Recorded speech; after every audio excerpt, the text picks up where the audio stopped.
La película Cónclave, basada en el libro de Richard Harris, recrea los entresijos de las elecciones del nuevo Papa, en la cual abundan intrigas, conspiraciones y ambiciones, por lo que no tiene ninguna diferencia con la elección de cualquier posición de poder, en la que los secretos y debilidades de los candidatos se utilizan en su contra y quienes anhelan convertirse en el sucesor no desaprovechan oportunidades para tomar la delantera. Con ocasión de la película, queremos hablar de algunas situaciones que evocan o tienen relación con lo ocurrido en algunos cónclaves en los 2000 años de la Iglesia Católica, para evidenciar que muchas veces la realidad es más sorprendente que la ficción. Sin embargo, advertimos que hay spoilers, así que si no te has visto la película, te sugerimos hacerlo primero. Antes de continuar, si te gustan nuestros videos, te invitamos a suscribirte a nuestro canal y darnos un me gusta. No te quita mucho tiempo y nos motiva a seguir generando contenido. Uno de los misterios de la película gira en torno a un personaje que ostenta el título de cardenal, pero no de manera pública, sino secreta, al punto que cuando, justo antes de que empiece el cónclave, aparece el misterioso cardenal Benítez, ninguno de los otros cardenales lo conoce y solo se le autoriza participar en dicho cónclave, pues exhibe un documento firmado por el Papa en el que lo reconoce como cardenal impectore y lo legitima para hacerlo. Aunque pudiera pensarse que esta figura es una creación de la ficción, en realidad sí existe ese término para referirse a quien ha sido nombrado por el Papa como cardenal, aunque el nombramiento se mantiene en secreto por ameritarlo así las circunstancias, particularmente cuando el nombrado puede enfrentar persecuciones políticas o religiosas, como ocurre con Benítez, que como obispo de Kabul en Afganistán sería blanco fácil de los grupos extremistas islámicos de conocerse su nombramiento. Por eso se dice que es cardenal en el pecho o en el corazón, siendo el anonimato la única diferencia respecto de los demás cardenales. Sin embargo, lo que sí hace la película con efectos dramáticos es que un cardenal impectore aparezca por primera vez durante el cónclave sin que nadie más conociera su designación. Y lo que carece de sustento legal es que un cardenal impectore pueda actuar en el cónclave aduciendo una carta del Papa designándolo como tal, pues la ley canónica exige que el Papa debe hacer público el nombramiento durante su papado, so pena de que expire la designación si a su muerte sigue siendo anónimo. Incluso si en su testamento el Papa revelara la identidad de un cardenal impectore, el nombramiento también habría perdido vigencia, pues ese documento solo se habría conocido después de su muerte. Como dato curioso, en la historia sí ha ocurrido que cardenales impectore hayan sido elegidos papa, siendo estos León X en 1492, Inocencio X en 1629, Benedicto XIV en 1726, Gregorio XVI en 1825 y Pío IX en 1839, en cuyo honor, por cierto, se bautizó el popular Pío IX, que todo el mundo lleva impectore. Al final de la película, el cardenal Benítez es elegido como pontífice y se revela que es hermafrodita, pues nació con útero y ovarios. Esta revelación en los últimos minutos de la película, que dicho sea de paso es lo más flojo que tiene, pues no guarda ninguna relación con las conspiraciones que han ocupado toda la película, evoca lo que supuestamente ocurrió con la papisa Juana, que fue elegida como sumo pontífice sin saber los cardenales que se trataba de una mujer, y la verdad solo se reveló cuando dio a luz a un bebé durante una procesión. Horrorizada por lo ocurrido, la Iglesia habría borrado su nombre de la historia oficial del papado y el debate sobre su historicidad siempre se mantiene vigente entre los seguidores de las teorías conspirativas. Si te interesa saber más sobre la leyenda de la papisa Juana y el debate sobre su existencia, te invitamos a ver el video que aparece en la descripción. Por otra parte, en la película, el primero en perder el favor de sus compañeros es el cardenal Adeyemi, un cardenal negro que en las primeras votaciones es el que puntea. La razón para descalificarlo es que se filtra cierta información de que 30 años antes tuvo una relación con una monja y le engendró un hijo, que desde entonces ha mantenido en el anonimato. A diferencia de lo que ocurre con Adeyemi, En la historia pontificia han sido muchos los papas que fueron elegidos a pesar de haber mantenido relaciones sexuales después de su ordenación como sacerdotes, entre los que figuran Julio II en 1503, Pablo III en 1534, Pío IV en 1559 y León XII en 1823, muchos de los cuales también llegaron a tener hijos ilegítimos.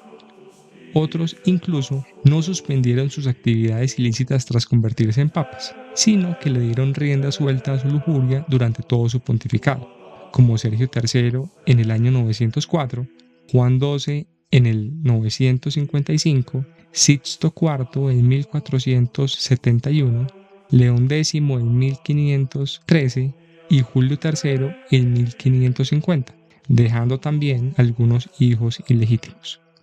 Con todo, el que encabeza la lista es Alejandro VI Borgia, que no tuvo reparos en mantener una vida licenciosa hasta su muerte, dejando cerca de una decena de hijos. En la película también se muestra que el responsable del cambio de suerte del cardenal Adeyemi es el cardenal Tremblay, que se encargó de coordinar el traslado de la monja con la que aquel sostuvo su relación ilícita al Vaticano con el fin de desprestigiarlo públicamente. En la historia se han visto casos similares, como durante el cónclave del año 217, cuando Hipólito hizo todo lo que estuvo a su alcance para desprestigiar a su rival más fuerte, Calixto, a quien acusó de herejía y corrupción. La biografía de Calixto dice que mientras ejerció como administrador de los bienes de un alto funcionario del emperador Cómodo, fue hallado culpable de malversación de fondos y condenado a muerte. Calixto huyó y después fue capturado y encarcelado, pero sus acreedores intercedieron para que se le liberara e intentara pagarle sus acreencias, cosa que nunca ocurrió. Más adelante volvió a prisión por intentar extorsionar a una sinagoga para que le entregara dinero. Lo que es simpático es que el biógrafo de Calixto no era otro que el propio Hipólito, que se opuso a la elección de Calixto como papa y se convirtió en el primer antipapa, lo cual deja mucho que pensar sobre la veracidad de las acusaciones. Y más curioso aún es que tanto Calixto como Hipólito fueron después canonizados como mártires de la Iglesia. Tremblay, además, resulta culpable del delito de simonía, pues se comprueba que éste hizo transferencias bancarias a las cuentas de otros cardenales para comprar sus votos en el cónclave. A pesar de la gravedad de esta conducta, no han sido pocas las veces que ha ocurrido. Por ejemplo, Benedicto X se hizo elegir papa en el cónclave del 1058, pero fue acusado de haber logrado la elección mediante el pago de sobornos a los electores. Tan grave fue esto que el año siguiente se celebró un sínodo en el que lo depusieron y excomulgaron, pasando a engrosar la lista de antipapas. Asimismo, en el cónclave de 1458, el ambicioso cardenal de Rouen recurrió a ofrecer abiertamente cargos y dinero a quienes lo apoyaron, e incluso cuando le correspondió contar los votos de los electores durante el escrutinio, omitió deliberadamente contar un voto que beneficiaba a su rival directo, Silvius Piccolomini. Debido a las irregularidades que se presentaron en el cónclave, se hizo necesario que los cardenales votaran de viva voz para poder continuar la votación, por lo que aquel intentó callar al último cardenal que faltaba por votar y cuyo voto era decisivo para que Piccolomini ganara. A pesar de sus intentos, el cardenal logró hablar y votar por Piccolomini, que gobernó como Pío II.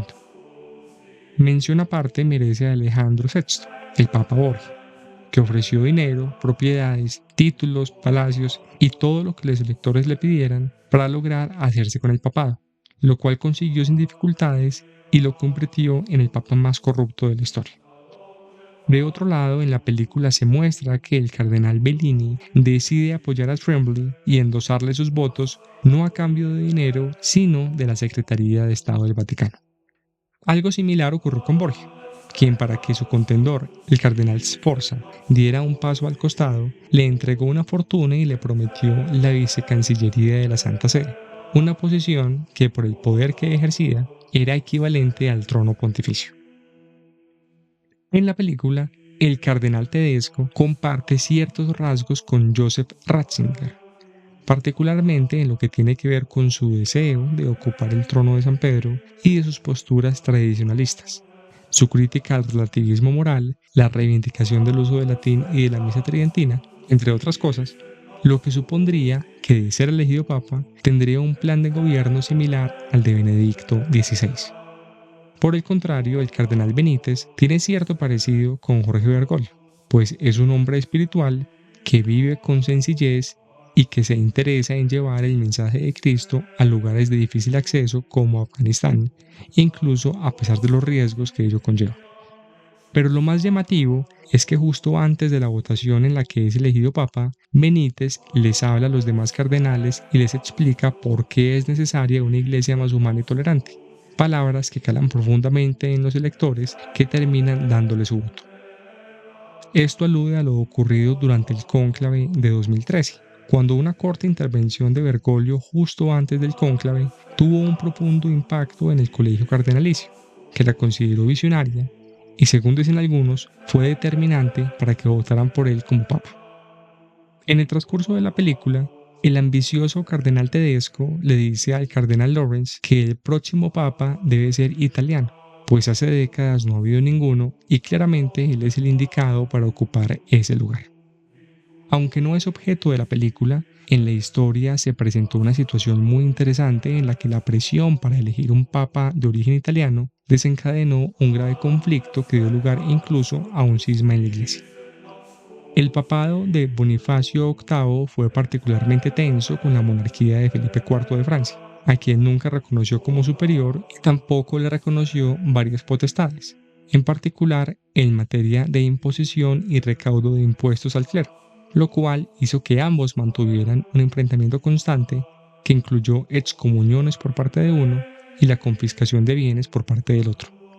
Por eso, tras la muerte del Papa y de su sucesor, Benedicto XI, que apenas reinó por unos meses, Felipe IV ejerció todas sus influencias para que el siguiente Papa, Clemente V, fuera francés, y tras su coronación designara a varios cardenales franceses, convirtiendo al Papa y a la Santa Sede en un títere de la corona francesa, que trasladó su residencia de Roma a Aviñón, donde el control de Francia era más fuerte. El papado de Aviñón se prolongó durante casi 70 años y 7 papas, siendo el último Gregorio XI. A la muerte de este, en 1378, el cónclave se realizó en Roma y los cardenales italianos presionaron para que el próximo papa fuera italiano, preferiblemente romano y bajo ninguna circunstancia francés, para que los capetos dejaran de tener el poder de hecho. El colegio cardenalicio eligió como pontífice al arzobispo de Bari, que ni siquiera era cardenal y quien pasó a llamarse Urbano VI. Sin embargo, poco después de su coronación, este comenzó a tener fracturas con los cardenales y a ejercer su autoridad de forma abusiva, al punto que muchos abandonaron Roma, declararon nula la votación y eligieron como papa al francés Roberto de Ginebra, que asumió el nombre Clemente VII.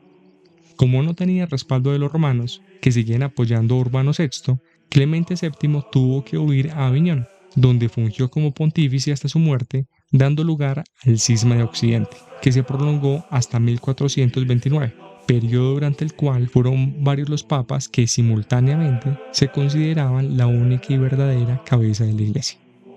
Estos eran algunos de los paralelos entre la película y algunos cónclaves de la historia vaticana, que muestran que lo que ocurre en esas votaciones es una verdadera maraña de conspiraciones e intereses políticos que supera incluso la ficción. Eso ha sido todo por ahora. Hasta un próximo episodio de La Gruta del Cronista. Recuerden suscribirse a nuestro canal y visitarnos en lagrutadelcronista.com.